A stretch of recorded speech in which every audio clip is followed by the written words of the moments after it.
Hi there, and welcome once again to the Explaining History podcast. And today I'm going to continue with the discussion on the internal workings of the Stalinist era Soviet Communist Party. Previously, we talked about membership, we talked about the fact that one had to really be able to digest and understand very complex and esoteric ideas such as the Marxist-Leninist dialectic of history, dialectical materialism, and the various precepts of Marxist thinking and economics in order to be considered the right kind of Homo Sovieticus that would be eligible to join the party. Now we're going to look at internal party debate and the lack thereof. The membership changed in the 1930s. There was an attempt to create a fully proletarian party, one which up to that point hadn't exactly existed. It had been a revolution. The Bolshevik Party originally had been a party of the revolutionary intelligentsia. There had been working class members, Stalin being one of them, but Stalin was this kind of curious hybrid between a working class Georgian and part of the revolutionary intelligentsia himself. His early years after he'd been kicked out of seminary were not spent working in factories. They were spent as a revolutionary agitator and somebody in charge of printing revolutionary newspapers. So he has lots of working class credentials, but not so far as he was a proper working proletarian for much of his life. The changes in membership take place mainly in the 1930s, and at the start of the Stalin era, the ideal was that there should be a proletarian party. This meant that proletarians, factory workers, and other heavy industry workers were encouraged to join in large numbers, and the white collar professions of Russia, such as they were, professionals, engineers, people with skills, those would have been office workers, that kind of thing, were discouraged from joining the party. The large enrolment of workers and peasants during the first 5-year plan meant that the party grows immensely. But this isn't always a good thing, because you bring in an awful lot of people to the party who are simply careerists, who don't really understand the ideology, who don't get what Soviet communism actually is, and they see the party as a good opportunity for advancement. Now, Marxist-Leninists at the time within the party argued that it's these sort of opportunist types who really haven't got a revolutionary bone in their body. They're going to kill the party. They're actually going to kill socialism in Russia, and eventually you'll wind up with a kind of rather toxic managerial bureaucracy and a return to bourgeois values. So in 1933, admissions are suspended. And then there are party purges to clean out the party and to get rid of those who are not sufficiently committed to Soviet communism or Marxist-Leninism. Again, the same thing happens during the Great Purges, which are obviously a far more brutal and violent way of removing dead wood from the party. And in both these instances, there are dramatic promotions for young party members who find themselves in jobs which are far beyond their level of experience. And they are quite literally sitting in dead men's shoes. Enemies of the people have been removed from these roles significantly earlier. The admissions to the party that happen after the purges don't have the same kind of proletarian emphasis. Now we're drifting towards the threat of war. Stalin at this point is obsessed with the threat of Hitler. He is well aware of the damage he's done to the country's infrastructure, to its bureaucracy, and most significantly to its military preparedness. And the quest to get meritocratic values, to get the skilled workers into, and administrators into key jobs is the highest imperative. And so the white-collar professionals and managerial professionals who had been barred from entry previously to the party wind up being able to access it in the later part of the 1930s. The Stalin era saw the end of what internal party debate there actually was. The 1930s sees the end of any factionalism and any internal debate within the Communist Party. The leaders of the left opposition, who had attracted the ire of Lenin before he died, were expelled from the party by 1927. The right opposition of 1928 to 29 was sufficiently aware of the fate of the left that it didn't really waste any of its energies organising itself at all. Instead, it seeks to minimise damage and avoid the threat of factionalism and then the punishment of expulsion from the party. There were a number of smaller and almost kind of inconsequential underground opposition groups that did little more than talk. They were easily infiltrated by the secret police, the OGPU, arrested and sent to an unpleasant fate in the camps, or some indeed simply executed. The ability to carry out debate within the party was limited.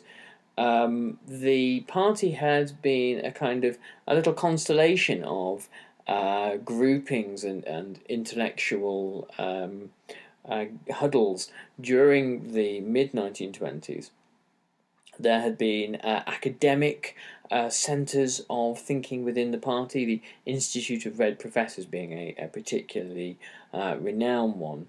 And this is where Marxism was debated. I mean, the thing about Marxism or Marxist-Leninism is that in both instances, these are theoretical models of explaining history, society, and economics.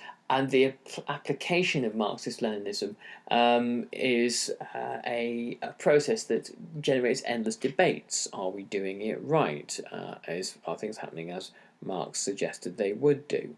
These kinds of discussions. And so you can imagine that the party was rich with discussion, debate, and internal conversation, until, of course, the advent of Stalinism, where the ultimate arbiter of Marxist-Leninism and the ultimate kind of interpreter of Lenin's tradition was Stalin himself. And Stalin shuts down any serious discussion of Marxist-Leninism for the rest of his lifetime until 1953, and even after that it can't be said to have seriously reinstated itself.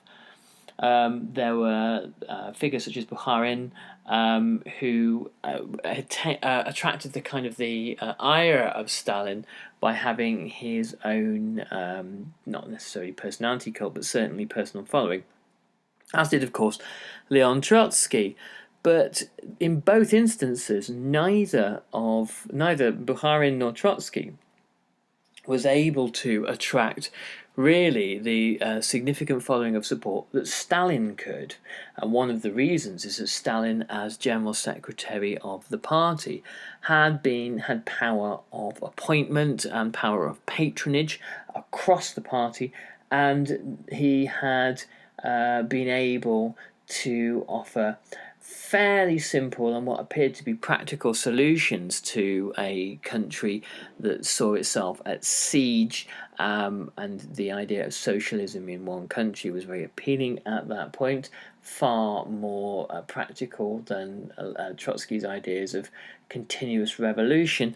But also Stalin was able to put bread on the table for a lot of people within the party by appointing them to party roles. Of course, he had to get rid of a large number of others, but that was fairly easy to do when you have a large network of camps for people that complain. The era of political debate and engagement in political debate by the rest of the party also came to an end. It becomes much too dangerous during the Stalin era to spend one's time thinking about what different factions of the party are discussing. There is, after 1928, only one faction of the party that matters, that is Stalin and his inner circle, and discussing and debating what Stalin has to say, once again, is unwise, as one might appear to be critical. So the anti-democratic force that Stalin comes to be during this period of time operates in various different ways, forcing opposition from the party, forcing debate out of the party, and ending really engagement between the party hierarchy and the grassroots. The grassroots know better than to get involved in politics at all. The language of the party in the 1930s is very reminiscent of the Civil War era. It's very machismoistic, if that's actually a word, a very aggressive. The language of the party is about struggle, fighting, the struggle to build socialism, the war against class enemies. These kinds of things are constantly being said. Stalin's own uniform is a kind of like a sort of paramilitary look of a tunic and boots and trousers tucked into them, and it's not the sort of definitive bourgeois look of a Western politician. It's semi-militaristic.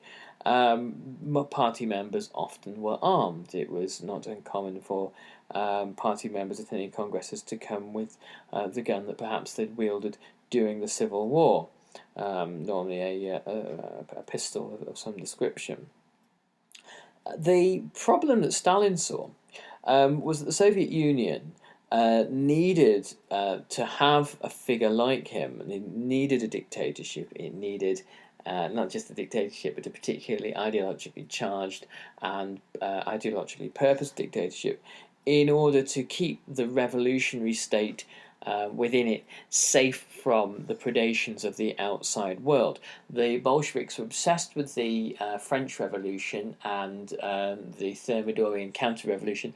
They were obsessed with the Paris Commune, and they were certain that if they were not very careful, the same thing would happen in Russia, that the revolution would be overturned either by outside or by internal interference.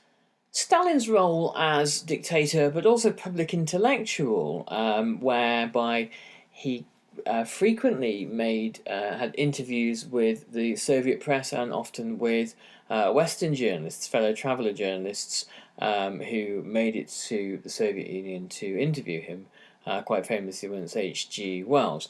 And Walter Duranty, who was fairly kind of corrupted by Stalinism and loathed by the rest of the press corps. These kinds of moments were used by Stalin to present himself as a kind of an explainer of world affairs. When you read these interviews, he comes across as this sort of almost detached observer, but he's certainly anything but.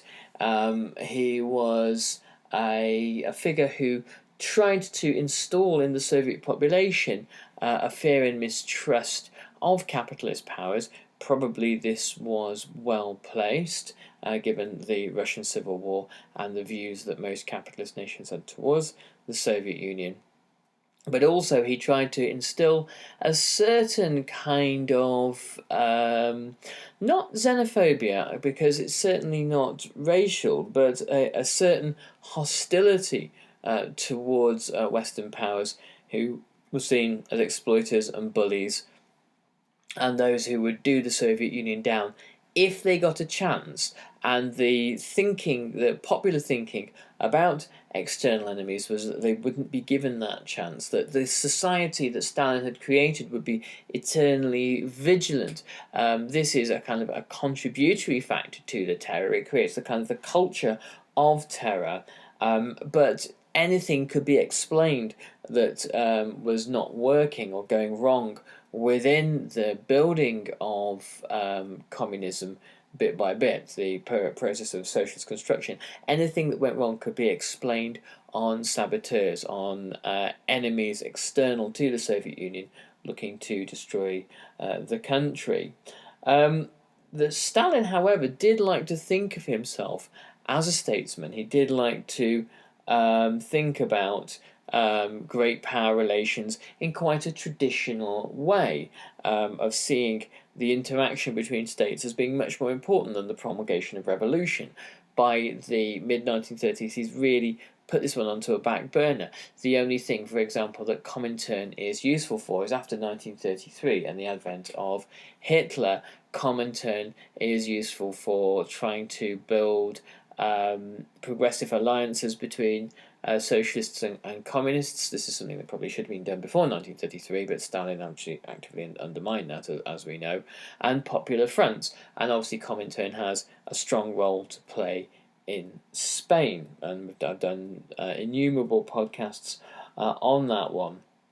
But actually creating overseas revolutions in other first world countries was not really on Stalin's wish list, which is ironic considering that the children of 1917, the generation that grew up after that, saw this as a dream that was central to their thinking of worldwide revolution.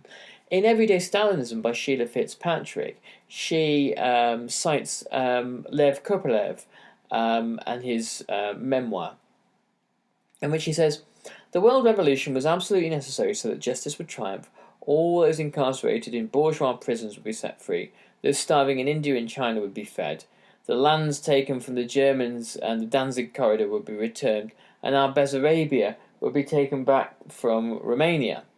But also so that afterwards there would be no borders, no capitalists and no fascists at all.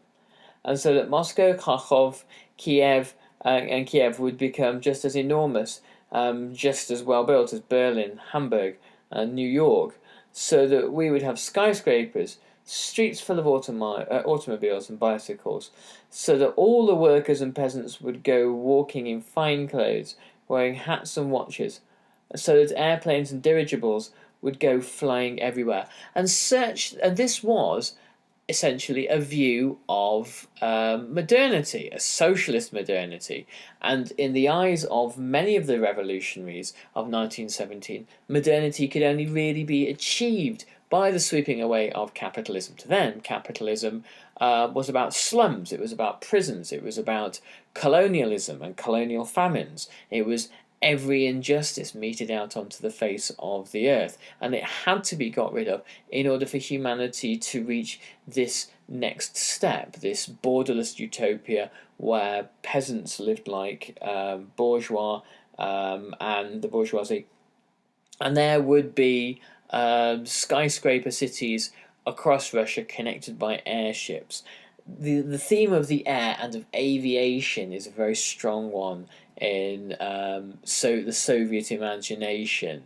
The aviator represents not only something that appears to be quite classless, but also the cutting edge of modernity. The aviator is a person who can explore nature. Stalin was really seeing, and the culture of Stalinism sees nature as a kind of a dangerous obstacle and a thing that needs to be conquered. And obviously, Stalinism's hideous environmental crimes are a dark testament to that.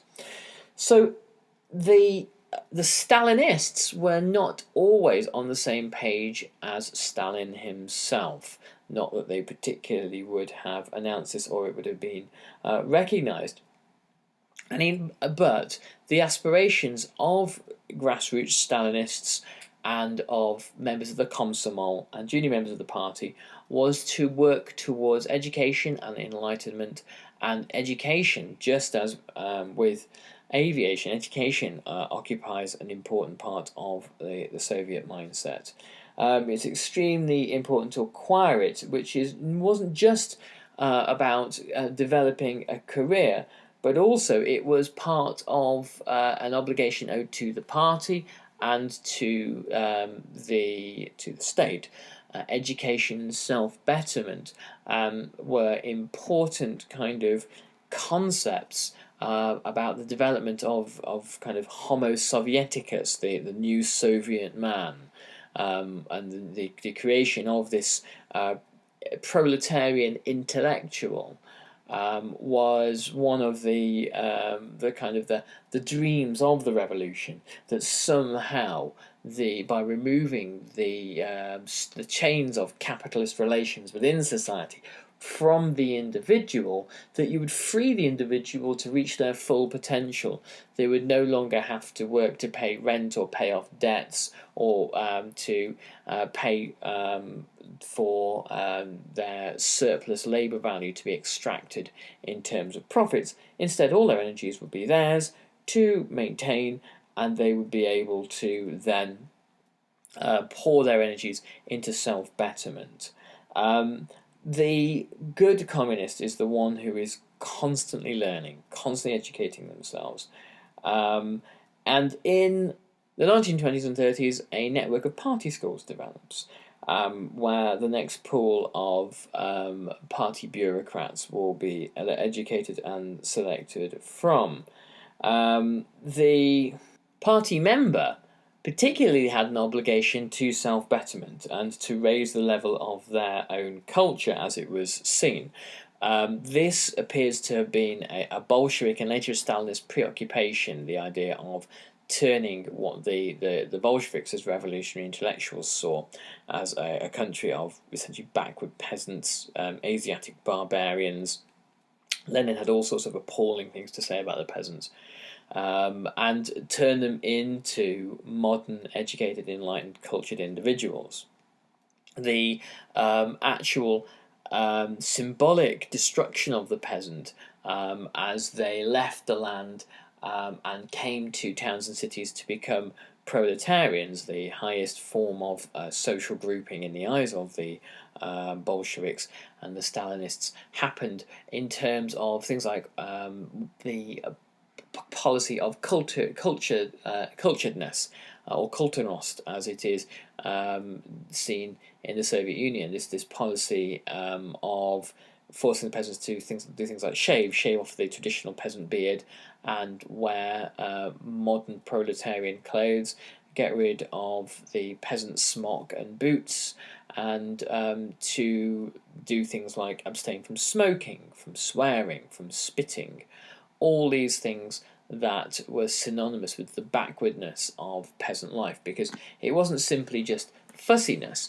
It was a case of if peasant life was allowed to continue in the Soviet Union in the way that it had done, then peasant class relations would perpetuate themselves, and you would have really the kind of the infrastructure of feudalism and imperialism still there when you're trying to build a modern Soviet state. So you have to really, if you kill off the class enemies, and large numbers of kulaks are obviously killed off, the poor peasants, the proletarian peasants, are the ones who can be saved, rescued, given a bit of spit and polish, and turned into nice, attractive Soviet men and women.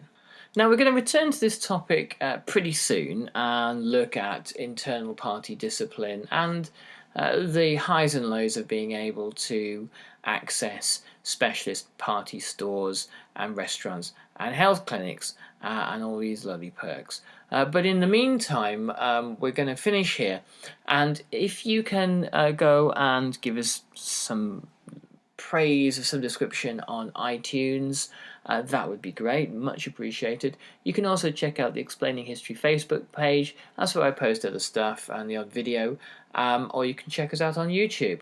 Whatever you do, remember to engage with Explaining History, say some nice things about it, pass on the word, and we'll keep growing. Thanks very much, all the best, bye bye.